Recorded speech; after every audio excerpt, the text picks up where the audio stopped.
আর কোনো আপোষ নয়, জনগণ নির্বাচন চায় বলে মন্তব্য করেছেন বিএনপি মহাসচিব মির্জা ফখরুল ইসলাম আলমগীর।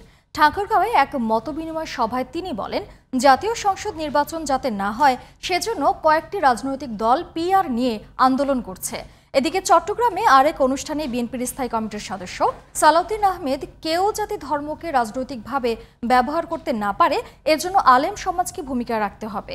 এছাড়া গণভোট নিয়ে অহেতুক বিতর্ক ও জটিলতা তৈরি করা হচ্ছে বলে মন্তব্য করেছেন বিএনপির সিনিয়র যুগ্ম মহাসচিব রুহুল কবির রিজভী। ঠাকুরগাঁও, চট্টগ্রাম ও কেরানীগঞ্জ প্রতিনিধির তথ্য ছবিতে আরও জানাচ্ছেন সোহেল আহমদ। দুপুরে ঠাকুরগাঁও সদর উপজেলার বেগুনবাড়ি ইউনিয়নে মতবিনিময় সভায় যোগ দেন বিএনপি মহাসচিব মির্জা ফখরুল ইসলাম আলমগীর। বলেন, পিআর সহ নানা দাবিতে যারা আন্দোলন করছে তারা নির্বাচন বানচালের চেষ্টা করছে।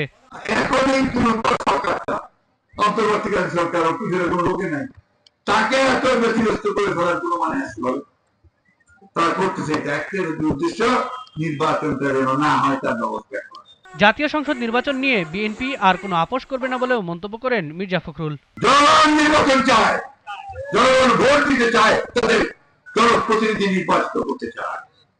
বন্ধুগণ, এইখানে আমরা কোনো আপোষ করব না, মানুষ কোনো আপোষ করবে না। এই জন্য এখন পিআর বাদ দিয়ে আসেন, সঠিকভাবে নির্বাচনটা করে যেই ক্ষেত্রে মানুষ যাকে ভোট দিবে তারা সংখ্যাগরিষ্ঠতা তুলে তারা সরকার গঠন করবে। বাকি সবাইকে নিয়ে আমরা এই সমস্যাগুলো সমাধান করব। এদিকে দুপুরে চট্টগ্রামের পটিয়ায় আল জামিয়াতুল ইসলামিয়া জিরি মাদ্রাসা ও পটিয়া মাদ্রাসা পরিদর্শনে যান বিএনপির স্থায়ী কমিটির সদস্য সালাউদ্দিন আহমেদ। সঙ্গে ছিলেন চট্টগ্রাম দক্ষিণ ও পটিয়া উপজেলা বিএনপির নেতারা। এ সময় তিনি বলেন, ইসলাম ধর্মকে কেউ যাতে রাজনৈতিকভাবে ব্যবহার করতে না পারে সেজন্য আলেম সমাজকে ভূমিকা রাখতে হবে। কেউ যদি বলে যে বিএনপি ইসলাম বিদ্বেষী, এটা একটা অপপ্রচার। ইসলাম বিদ্বেষী শক্তির তো পতন হয়েছে, ফেসিবাদী শক্তি আওয়ামী লীগের পতন হয়েছে, আলেম বিদ্বেষী সরকার আওয়ামী লীগের পতন হয়েছে। বৃহস্পতিবার দুপুরে রাজধানীর কামরাঙ্গীরচরের নবীনগরে আমরা বিএনপি পরিবারের পক্ষ থেকে অসুস্থ শিশু হুমায়রার পরিবারকে আর্থিক সহায়তা প্রদান অনুষ্ঠানে যোগ দেন বিএনপির সিনিয়র যুগ্ম মহাসচিব রুহুল কবির রিজভী। রাজনৈতিক দলগুলো জুলাই সনদে স্বাক্ষর না করলে দেশের আকাশ কালো মেঘে ছেয়ে যাবে বলে মন্তব্য করেন তিনি। আজকে জুলাই সনদ নিয়ে একটি চূড়ান্ত পর্যায়ে এসে উপনীত হয়েছে।